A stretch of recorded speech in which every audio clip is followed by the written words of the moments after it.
Hello everyone. Today we will discuss the extension of two-dimensional arrays and their applications to polynomial and sparse matrix. So, in the previous class we discussed about the arrays, two-dimensional arrays and their representation. Also we compared the pointers with the arrays. Also we discussed about what are the different operations that you can perform on arrays, like searching, or the kind of operation may be like the deletion, or the kind of operation may be like insertion, etc.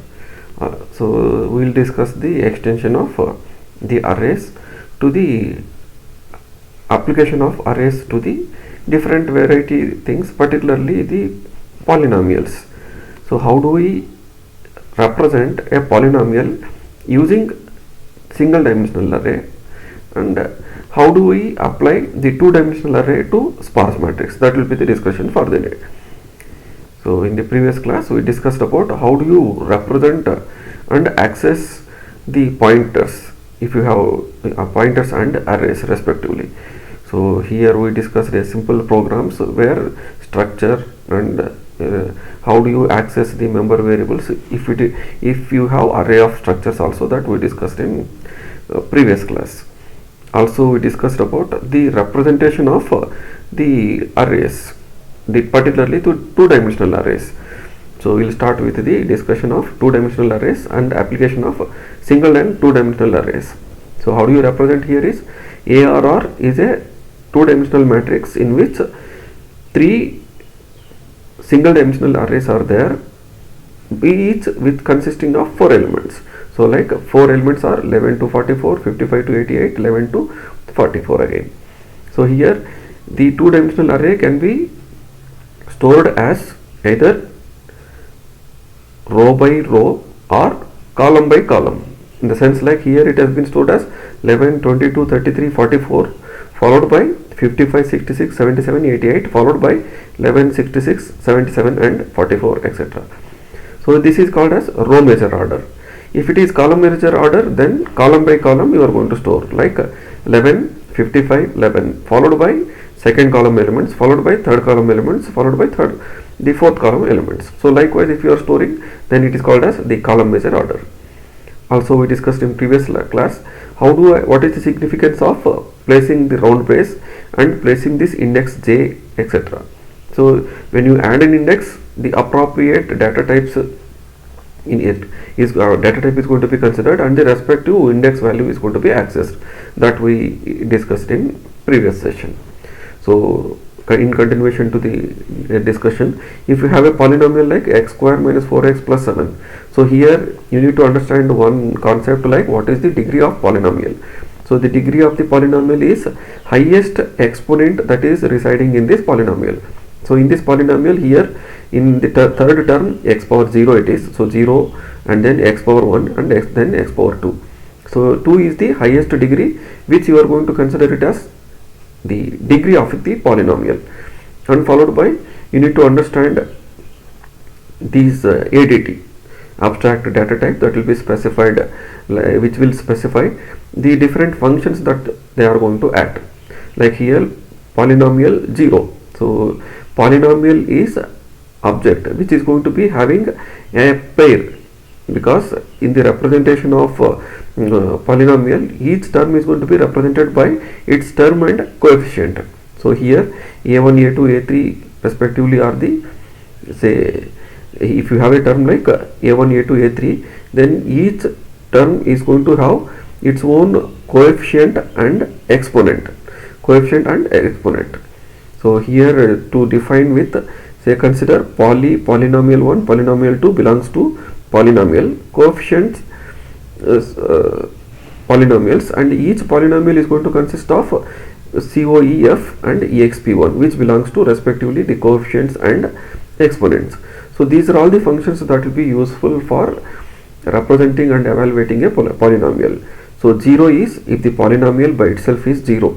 in the sense like no term is there with respect to even x power 1 or 0 also. So straight away it is 0. So you need a function which will find out whether it is 0 or not. So if it returns 0, then there are no terms in that, then it will return as false. Otherwise, if it has terms, then it will return as say true. So similarly, find out if you have been given exponent and polynomial, then formulate a kind of a term for that. And also this is the important function called as the lead exp. Lead exp returns the degree of the polynomial. The degree of the polynomial. So attach is the function which is crucial in and which is very much crucial. So here if you want to attach a particular term to the existing polynomial, then you can use that term's coefficient and exponent to the existing polynomial. So that is what you do. So in the function called as attach. So the two functions, one is lead underscore exp and attach, are the crucial functions in polynomial addition. Also, if you want to remove any term with a set exponent from the polynomial, then you can use this functionality. Or if you want to multiply the whole polynomial with a particular constant, then you can use this particular function. Or if you want to add two polynomial 1 and polynomial 2, this is what the template of the function. Similarly for multiplication. So we concentrate on how do we add the two polynomials. So how do we add the two polynomials is, so as I explained earlier, here we consider a to be one polynomial, b to be another polynomial, and we sum up those two polynomials and store it in D. So initially we will make the polynomial as 0. So there are assuming that there are no terms at all in the initially in the resulting polynomial, and all these iterative instructions will be executed until these two functions are going to be both satisfying or true. So is 0 of a indicates, so what you mean by is 0 is, so if you go to the previous function, here is 0 is, it is going to find out whether the term is whether you are going to have any terms or not. So that is what that function is. So what you do in this is, in this while loop is, so in this while loop, so this is the while loop.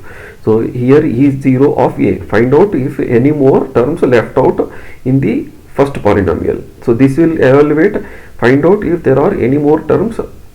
So until you get exhausted with both the first polynomial and second polynomial, you are going to keep on doing these instructions. So here what you do is compare the exponents of the first polynomial with the exponents of the second polynomial. There will be three cases when you compare, when you compare the exponents of the first polynomial with the second polynomial. What will happen is, so it may be equal or it may be less than, in the sense like exponent of a will be less than exponent of b, or it may be the other result will be exponent of a will be equal to exponent of b. So if it is the other case where exponent of a will be greater than exponent of b, so less than, equal to and greater than. So three conditions may happen. Depending on that you attach, so in the first condition you attach the b exponent, and in the second condition, because both of them are equal, then you are supposed to attach by adding the two. Say here what you do is, you are going to sum up, if it is polynomial addition, then you are going to sum up and attach it to the existing polynomial. So if it is the other case, then you are going to attach, here you are going to attach a, whereas in the previous case, in the first case, you are going to attach b. So when it is less than, you are going to attach something. When it is greater than, you are going to attach the other term. When it is equal, then only you are going to add. So that's how you are going to add the two polynomials. But it is easy implementation, but here you are going to do some unnecessary storage. So here what we do is, we will justify the programming. So here you consider the two polynomials as 2x to the power of 1000 plus 1. The second polynomial will be x to the power of 4 plus 10x cube plus 3x square plus 1. So what do you mean by a term is x power 4 is a term, 1 is a term, 3x square is a term. So if you consider 10x cube as the second term in second polynomial, 10 is the coefficient, 3 is the exponent in this particular term. So that core part you need to understand. You need to first understand how do you represent the two polynomials into a single dimensional array, into a single dimensional array. So here in the index 0, what is the first polynomial is 2x to the power of 1000. So here how do you store it in here is 2 into x to the power of 1000 is the first term of polynomial A. This is the starting point of the first polynomial, and in the first polynomial there are only two terms. So the second term is, so it is going to be only 1. What do you mean by 1 is 1 into x to the power of 0 is assumed here. So 1 into x to the power of 0. So the polynomial A is going to start here and it is going to end up here, and polynomial B is going to start here and it is going to end up here. It's going to start from second position and it's going to end up at fifth position or fifth index. So here, so what do you mean by 1 4 is, if you represent here 1 4 is 1 is the coefficient and 4 is the exponent, 1 into x power 4. Second one is the 10 into x power 3, 3 into x power 2. Likewise you are going to interpret and you are going to store both the polynomials, where it is going to start, where it is going to end, where the second polynomial is going to start, where it is going to end. You are going to consider an array size of 7 here in this case. So one left out after storing the first polynomial and after storing the second polynomial, you are left out with one more empty space which is not yet stored. So you say it as this is still available for storage. So this basic knowledge about how do you represent a polynomial into single dimensional array is essential for understanding the polynomial addition. So this is a function for polynomial addition. It accepts the parameters for where the first polynomial is going to start and where it is going to end, where the second polynomial is going to start and where it is going to end, and these values are going to be passed by value. The start D and finish D are again they are going to be stored into the same single dimensional array after the second polynomial ends. From here you are going to start storing the resulting polynomial. So here what you do here is, so these are going to be passed by reference. So these four variables are going to be passed by value. You need to understand the difference with respect to this pointer variable.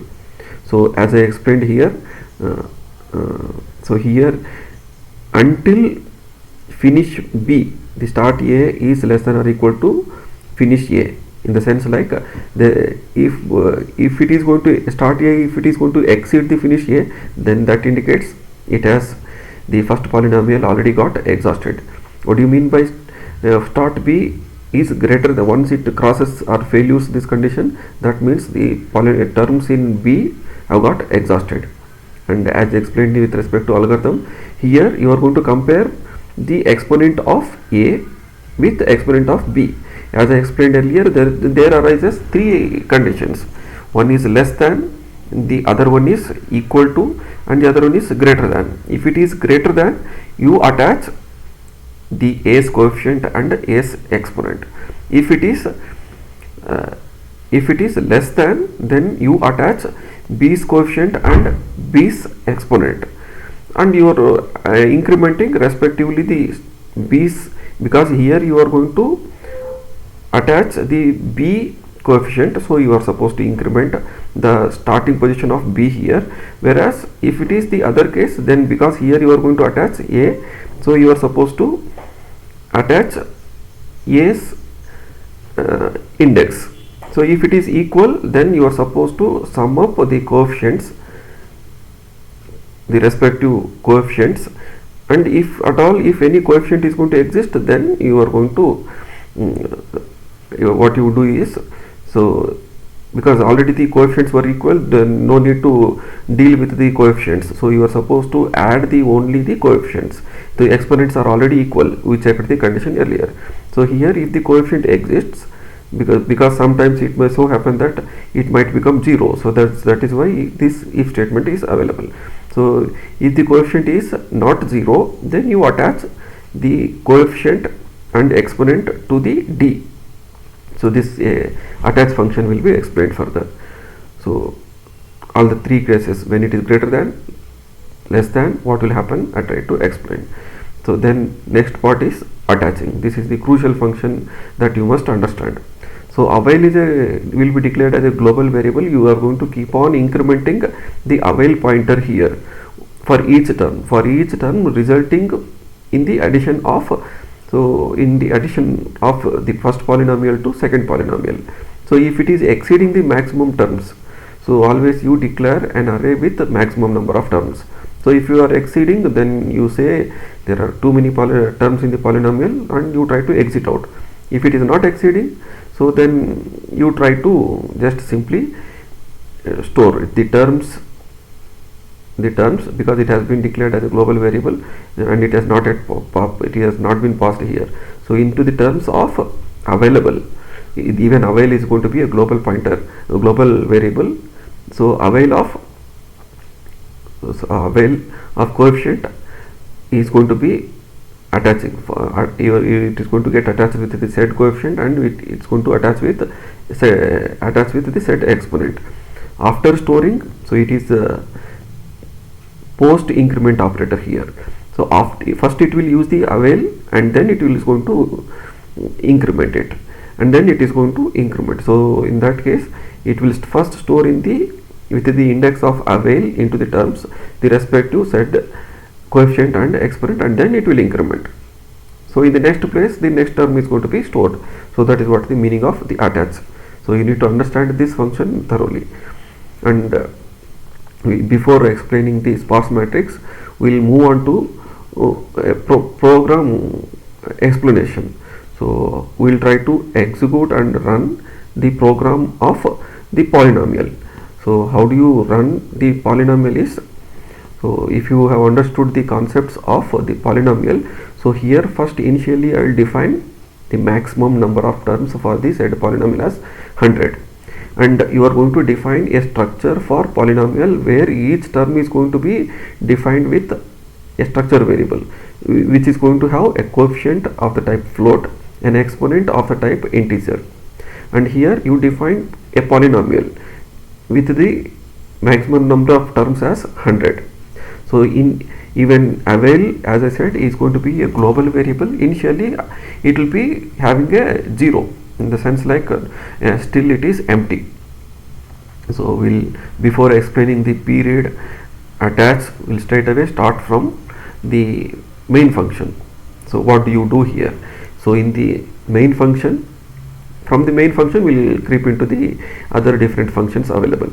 So what do you do here is start A, finish A are the two integer variables which point to the single dimensional array of the polynomial as to where first polynomial is going to start, where the second polynomial where it is going to end. So where the second polynomial is going to start and where the second polynomial is going to end.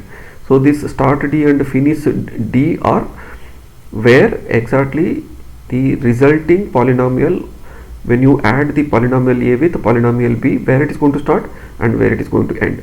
All the three polynomials are going to be there in one single dimensional array. So here this is printf statement which just prints at the console when you run the program as say it is going to accept how many number of terms are there in first polynomial, how many terms are there in second polynomial. So after that you try to read the first polynomial and the second polynomial. So before going further to adding, we will move on to a period function. So the period function is going to be like it is going to read the said polynomial. So period num, the number of terms where it is going to start and where it is going to end. So num is going to be passing by value, whereas these two are going to be passed by reference. So the starting position is initially it was 0, so it will be 0. Still it has not, the value of avail is 0. So it is going to be assigned, and the up until the number of terms. Say if there are 4 terms, 4 times these are going to be repeated, and at the same time avail is going to be incremented. So here what, enter the coefficient and exponent. So here you are going to accept the coefficient and accept the exponent of, initially avail is 0. For the 0th term you accept, for the first, after incrementing you accept the coefficient and exponent for first, second, third, etc. So why do I require this -1 is, so here it is a post increment operator. As soon as I accept, I will increment it. So if there are further no more terms to be accepted, because already this has been incremented, you try to decrement it, or you converse it or complement it, so that it is going to restore back. So this is period function. It is going to just simply accept the terms starting from this position to ending with this position, and the number of terms that you need to accept for the set polynomial, you are going to be passing it on. So that is about the p read function. So after accepting in main function p read for the first polynomial, p read for the second polynomial, you are going to call p add function. So where the add function is, so here you have add function where you are going to pass the index of the first polynomial, indices of the second polynomial by value. Only the resulting polynomial you are going to pass it by reference. And here avail, after accepting polynomial A and after accepting polynomial B, avail will be having suitable value that will be stored as the initial position or the starting position for the resulting polynomial. So here, so what this condition, first condition is going to indicate is the starting position of A until it crosses the finishing value of A, or starting position of B until it finishes the finishing value of B. So what you mean by this is, you are going to keep on incrementing either starting position of B or starting position of A. So you keep on incrementing within this while loop, as and when it crosses, the starting position crosses the finishing position. What does that mean is, there are no more terms available. So until no more terms available in first polynomial, and also there are until no more polynomials, no more terms in the second polynomial exists, you keep on doing this switch case statement. What does the switch case statement is going to do is, it is going to compare the exponent of A with exponent of B. So as I explained, there will be 3 different cases. The first case will be whether it is less than or equal to or greater than. If it is the first case, then you attach the B term. If it is the other case, then you attach the A term and increment the appropriate pointer. And if it is equal to, then you try to add up by using this particular, because already the exponent was equal, so you need to only add the coefficients. And if the coefficient, it so happens that coefficient will become, when you add these 2 terms, one may be positive, another may be negative. If in case it becomes 0, then no need to add it. So if it is non-zero, then you try to attach it. So attach the coefficient and exponent. Attach the coefficient and exponent when it is 0. So we'll go to the attach function. So what this attach function is going to do is, avail must be less than the max terms. Then if it is greater than, then I will say that too many terms are there, the array cannot accommodate, and I will exit. Otherwise, into the resulting array, I will store in the avail index, I will store the coefficient and exponent. Once I store in this, then I will increment the avail index, so that I can store the next index, the next term. So that is what this whole single dimensional array application to. So this is p print is just to print the polynomials. Within a for loop, we try to print the what you call the coefficient and exponent. So when we run this program, you will get the output here. So what you get the output is, first I have to enter the number of terms in the first polynomial, and I will enter the terms for the first polynomial as 5 into x to the power of 5.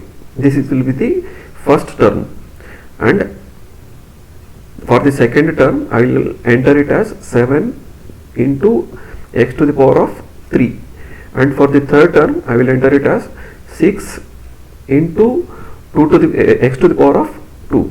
So this will be part of the first polynomial. I will enter the number of terms in the second polynomial as 2, and here for the second polynomial I will enter it as 6 into x to the power of 5. That will be the first term, and for the second term I will enter it as 3 into x to the power of 2. So here, so I will try to maximize it. So here the first polynomial is 5 into x to the power of 5 plus 7 into x to the power of 3 plus 6 into x to the power of 2, and the second polynomial is 6 into x to the power of 5, 3 into x to the power of 2. And when you add, because here the x to the power of 5 is going to be in common, 6 plus 5, so 6 plus 5 is 11. So other terms are not matching, so what you do is, the x to the power of 3 is not matching, so we directly copy or attach this 7 into x to the power of 3, but whereas x power 2 is going to be in common with both polynomial 1 and polynomial 2, so we add up that 3 with 6, we get it as 9. So likewise we try to understand the simple single dimensional array which is going to be represented using a single dimensional array. So polynomial is a single dimensional arrays terms. There will be 100 terms in this, and as I explained here, the single dimensional array is going to be storing the first polynomial, second polynomial, and from this position it will store even the resulting polynomial also. So hope you all understand this polynomial addition. In case any doubts, please try to mail the doubts, or you can comment in YouTube comments, or you can directly do WhatsApp call to me. So after understanding polynomial addition, we will try to understand what is sparse matrix. So what you mean by a sparse matrix is a matrix containing more number of zeros. So in the sense, like if you have a matrix of 6 cross 6, so 6 cross 6 is totally there will be 36 elements. So of these 36 elements, you are going to understand what you mean by more number of zero entries is, if of the 36 elements, if you are going to have say 20 elements as zero entries, then in that case it is very sparse. If there are say of the 36 elements, if the 32 elements are non-zero, then it is dense matrix. So what you mean by sparse matrix is any matrix which is going to have more number of zero entries when compared to the non-zero entries, you call that matrix as sparse matrix. You represent it by two-dimensional matrix normally, but if you use the two-dimensional matrix to represent a sparse matrix where zero elements are more, then you are killing the memory. Instead we represent it with a triple, the row and column where non-zero value is present, the row and row index and column index where non-zero index is going to be present. So here in this case, if you consider, so here it is a 6 cross 6 matrix where it is going to have totally 8 number of, so 6 rows are there, 6 columns are there, and totally 8 non-zero values, 1, 2, 3, 4, 5, 6, 7 and 8. 8 non-zero values are going to be there. So if you want to represent this matrix using two-dimensional array, then you need totally 6 into 6, 36. So if as the dimension grows, so the amount of memory that is going to be wasted is going to be more. But how do I represent in terms of a sparse matrix is, so here what do I do is, so in the zeroth row is going to consist of how many rows are there, how many columns are there, and how many non-zero elements are there. So starting from the first index, it is going to indicate where non-zero values are going to be present. So here at the 0th row, 0th column, you have 15, and at 0th row and the third column, 0, 1, 2, 3, third column, you have 22. So likewise, you are going to specify, say if you consider the example of 28. So 28 is the fifth row, because the index is going to start with 0, 1, 2, 3, 4, 5. So fifth row, second column, you are going to have 28. So that is how you represent the sparse matrix. So you are not going to utilize all 36 locations. You are going to use only 8 locations. So with using the 8 locations, you are going to store. But here in this understanding sake, we consider 6 cross 6. Assume 6,000 by 6,000. 6,000 by 6,000 matrix, where you are going to have only 8 elements. In that case, the amount of memory that is going to be wasted is going to be enormous. So to avoid that one, you use the sparse matrix. So after understanding the basic uses, why you need alternate representation for sparse matrix, we will try to understand the abstract type. So yeah, as we understood, each row is going to be a triple, where each triple is going to be consisting of row, column, and its non-zero matrix. So that is what a triplet is. And here the functions that are going to be allowed is, so you create a sparse matrix. So as I explained earlier here, to create a sparse matrix, the first row must be having, first is going to indicate how many number of rows are present in the sparse matrix, how many number of columns are present, how many number of non-zero elements are present within the given sparse matrix. So that basic understanding you need to create this sparse matrix. And you know what you mean by transpose is. Transpose is making rows into columns and columns into rows. So if you transpose a matrix, if it is a normal matrix, then this 22 will come here and this 0 will go here. So likewise, rows will be transformed into columns and columns will be transformed into rows. So that happens with the rows and column index are going to be swapped, then you will get the result. But whereas in this case, if you just simply interchange this 6 with this 6, then absolutely it is not feasible. Maybe on paperwork it will be easy, but when you do the paperwork, then it will be difficult. Rows and column always, if you observe here, the first you have 0 and then you have 1 and then 2, 4, 5, and here also always the row and column must be in a particular order. So here in the 0th row, the column will be in ascending order. In the first row, the columns values are in order.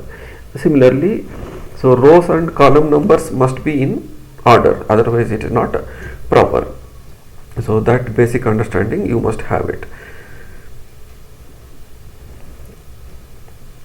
So here to define or create a sparse matrix, you are going to use the structure again, where the triplets are going to be stored, column, row, values, and maximum number of max terms will be the maximum number of non-zero elements that you are going to have in sparse matrix. So the difficulty in transpose or applying the transpose of a matrix to sparse matrix, difficulty is with respect to, as I explained here, they must be in ascending order. If they are not in ascending order, then it will be problem. In the sense like, when the first row will be the same, as I explained earlier, the first row will be consisting of number of rows, number of columns, and number of non-zero elements.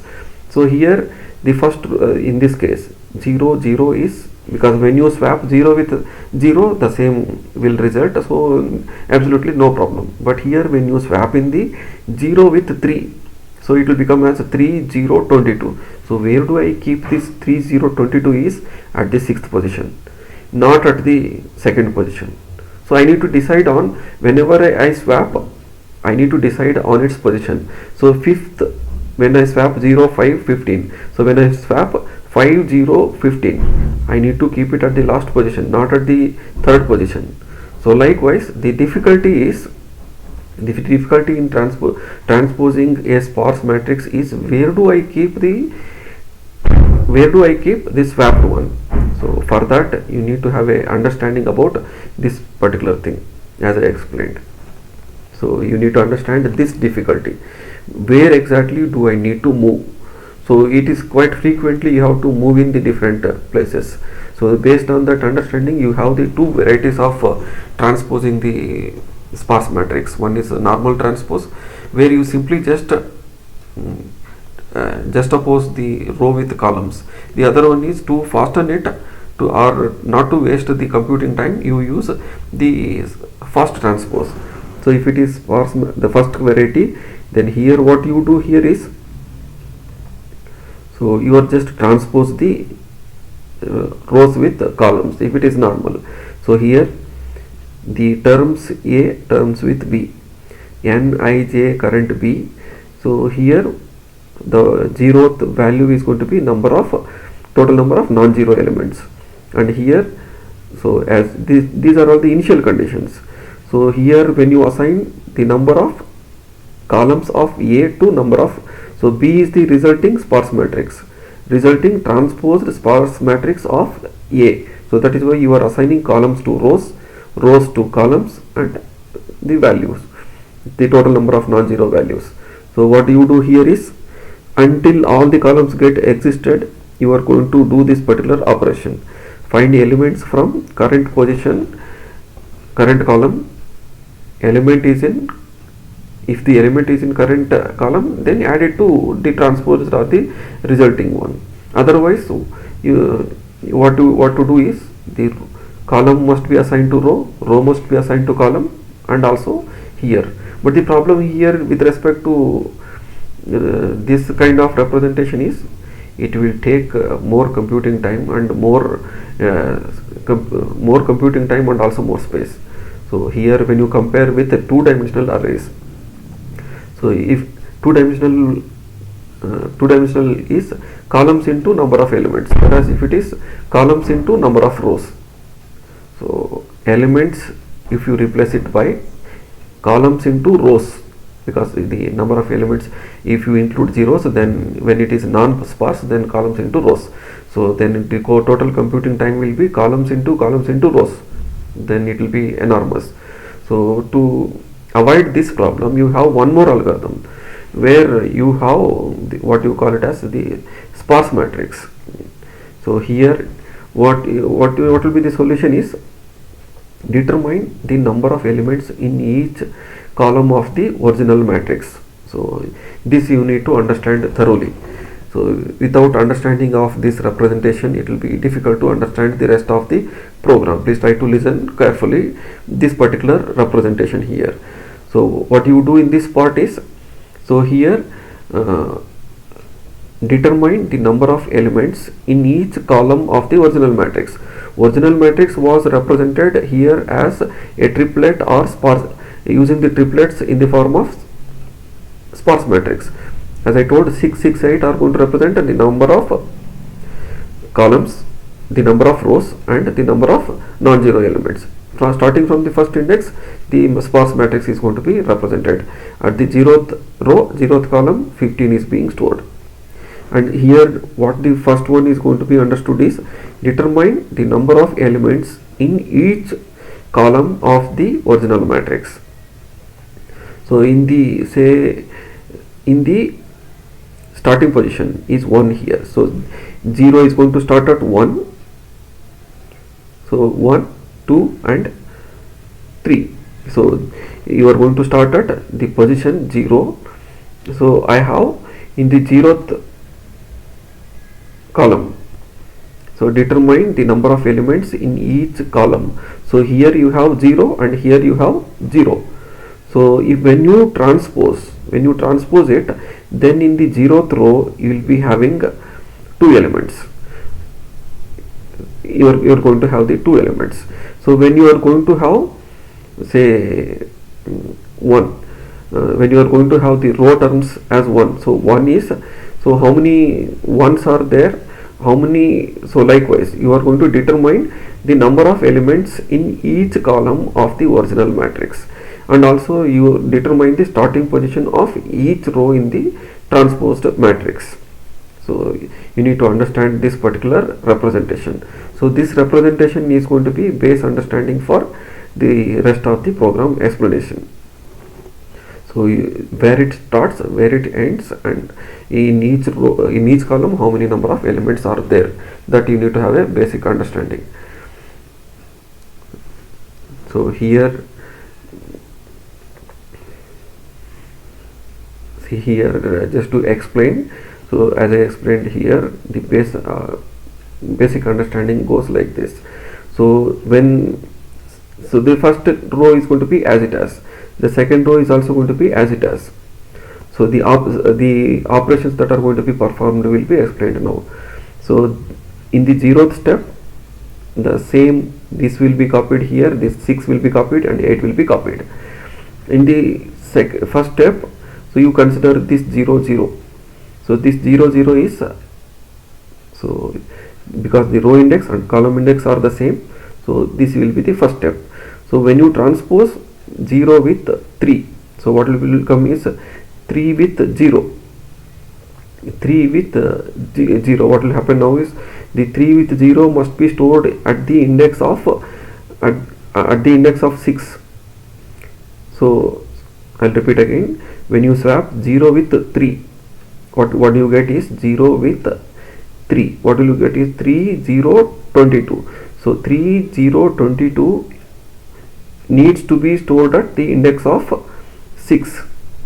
So 3 will come here, 3 0 22 needs to be stored at 6. So how do I decide on this? So when you swapped this 3 with 0, so you get 3. So at the third one, you are going to have the starting position as the 6. So that is how, that is where the importance of this representation is.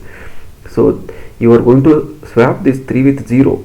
So here you got the row position as 3 after transposing. So the 3 to apply this one. So at the third position, the starting position is 6. So you decide on this. Hope you understood.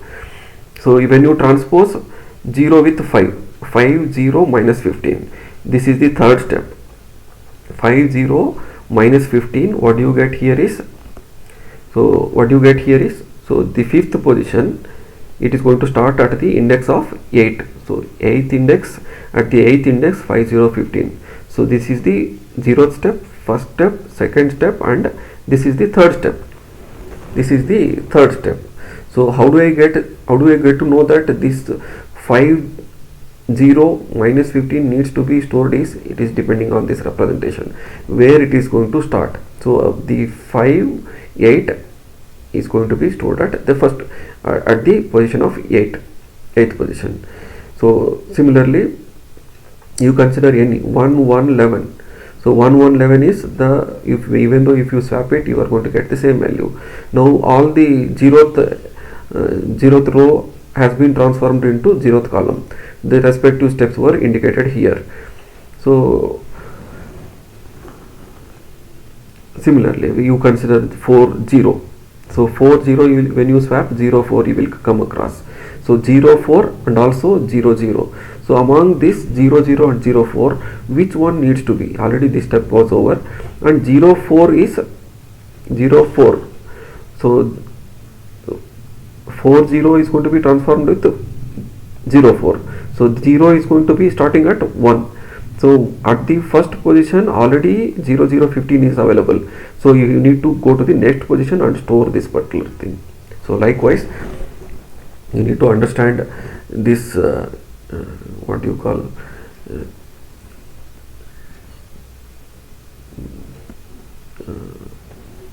sparse matrix transposition. Hope you understand. If any doubts are there, please try to run. I will be sharing the same PPT. then you can go through it, and if you have any doubt, please try to mail me or do WhatsApp call or WhatsApp. So this is the fast transpose.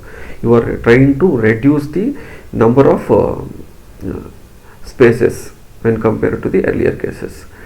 So fast transpose is, so what you do here is row terms, which is going to be maximum columns and where it is going to start, and here number of columns is of A's matrix, number of terms a value, and here B row is going to be number of columns. So what is this number of columns is A's original matrix, columns is going to be assigned to row, rows will be assigned to columns, the number of terms or the number of non-zero terms will be assigned to value. So what you do here is, as long as the number of terms is not at 0, you keep on trying this. So row terms of I is initially you assign all the row terms as 0. So here row term of A of I dot column. So A of I dot column. So earlier we represented the sparse matrix as a triplet. The second A of I of column, row, column and its value. So row term of, so here A of I dot column is going to be incremented. So starting position is 1, and here using this formula only you try to get this representation. So if you observe here, so 2 plus 1 is 3, 1 plus 3 is 4, 2 plus 4 is 6, 2 plus 6 is 8, 0 plus 8 is 8, 1 plus, so here there are no further terms, so no need to add. So here if you consider how many zeros are there, 1 0 and another 0, 2 zeros are there. How many ones are there? So how many ones are there? So there is only 1. How many 2's are there and where it is going to start? So how many 2's are there in the column is 1 and 2. 2 columns are there. How many 3's are there? This 1 and this 2. So how many 4's are there? There are no 4's, so hence it is 0. So you need to understand this representation. So 2 plus 1 is 3, 1 plus 3 is 4, 2 plus 4 is 6, etc. So you need to have a understanding of this representation and how this representation will be useful for evaluating, or how you can use this representation to transform the original sparse matrix to this transposed sparse matrix. And the last column here in this case is going to represent the steps, the 0th step, first step, second step, third step, etc. In the meanwhile you carry out this program. When you trace this program, as I explained here, starting position of I minus 1 plus row terms, as I explained here, it is, so the row terms you are going to add up to 2 plus 1 is 3. So row terms starting position. So in this one you need to understand this, how do I get the I is previous starting position of I minus 1 plus previous row terms. That is what being explained here. So to get this ith index, I need to sum up row terms of I minus 1 and row terms of I. So this you need to understand as well as this step and as well as this program. So these first 3 for loops are very much crucial, which are going to lay down this representation. So after understanding, hope this is understood. If any queries, please try to mail me or WhatsApp me. So after doing this, what do I do here is, after just I will simply assign original matrix A column to B's row to column, which will swap, and the value will be retained from or copied from A to B. So by that you try to do the transposing of sparse matrix. So when you compare, multiplication will be explained in next session. So before we leave this session, we will try to execute this program on compiler, the program on, so what the program is, let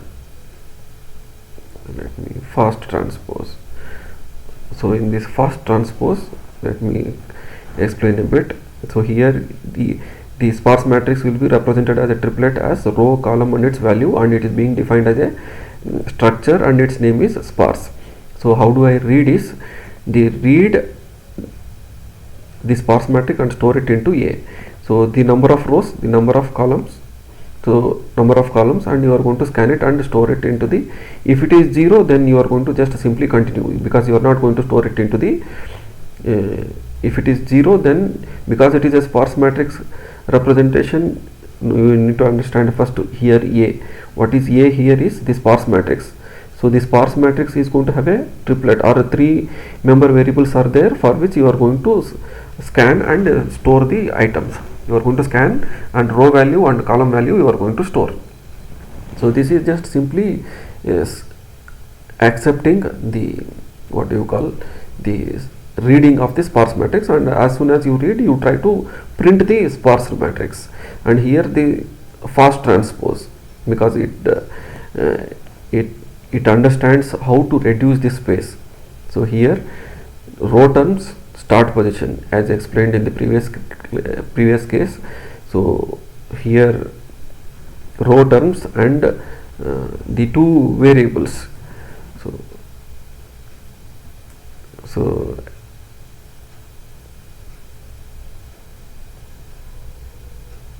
here the row terms and starting position. So these 2 are going to be as I explained here, the row terms and start position are the 2 arrays that are going to be declared, and followed by so when you go through this program, it seems earlier I didn't switch on the C compiler. So this is the structure with row, column, value, and here it is going to read all. When it is 0, just you simply pass on to the next index. You are not going to store it into the sparse matrix. If it is non-zero, then you try to store.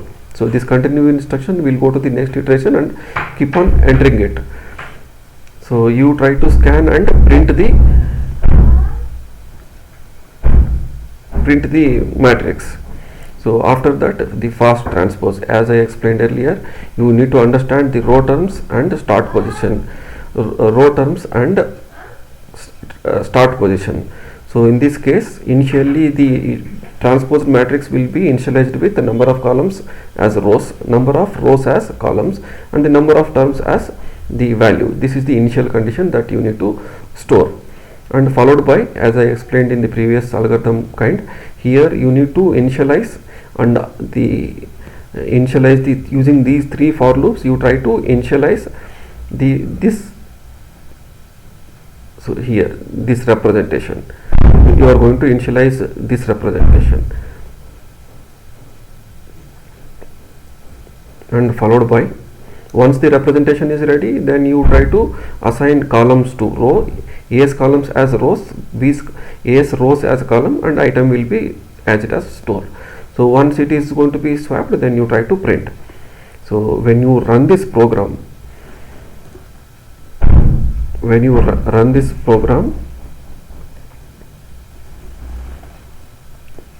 first it will ask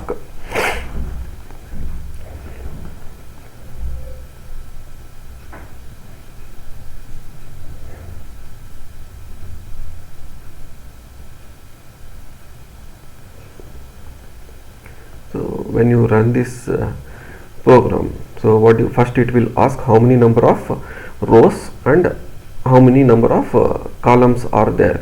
So what do I need to enter is, so for the example that I explained, I will consider it as 6 and 6. The number of rows is 6 and the number of columns is 6, and I will start entering the elements for that matrix. So 15, 0, 0, 22, 0, minus 15. So I will be entering the original matrix, where more number number of zeros are going to be there. This will be converted into sparse matrix and it will be printed. So for the second row, we'll consider it as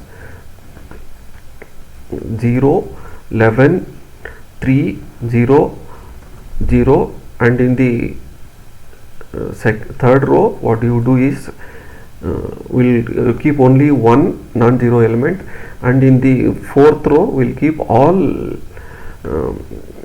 zero elements.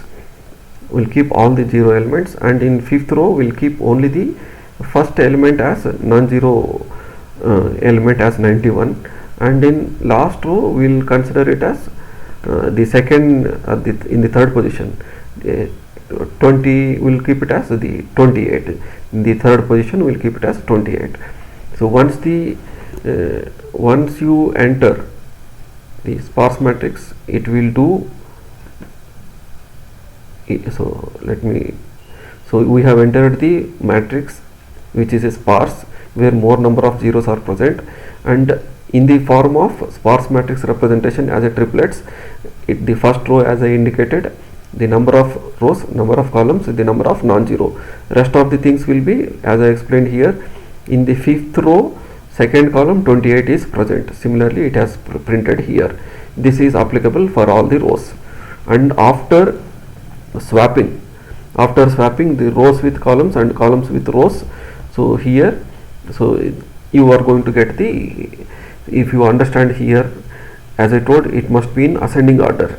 Whether you consider this or when you consider this, in each row the columns must be in ascending order. Similarly, after transposing also, in each row the columns must be in ascending order. So this is how you are going to execute the the transposition of the fast matrix, where it conserves the space. So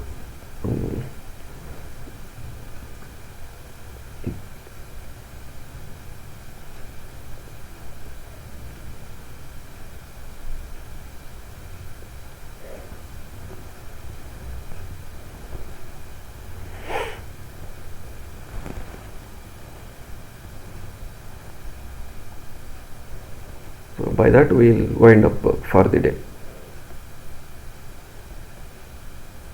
and in next session we will discuss a bit more topics.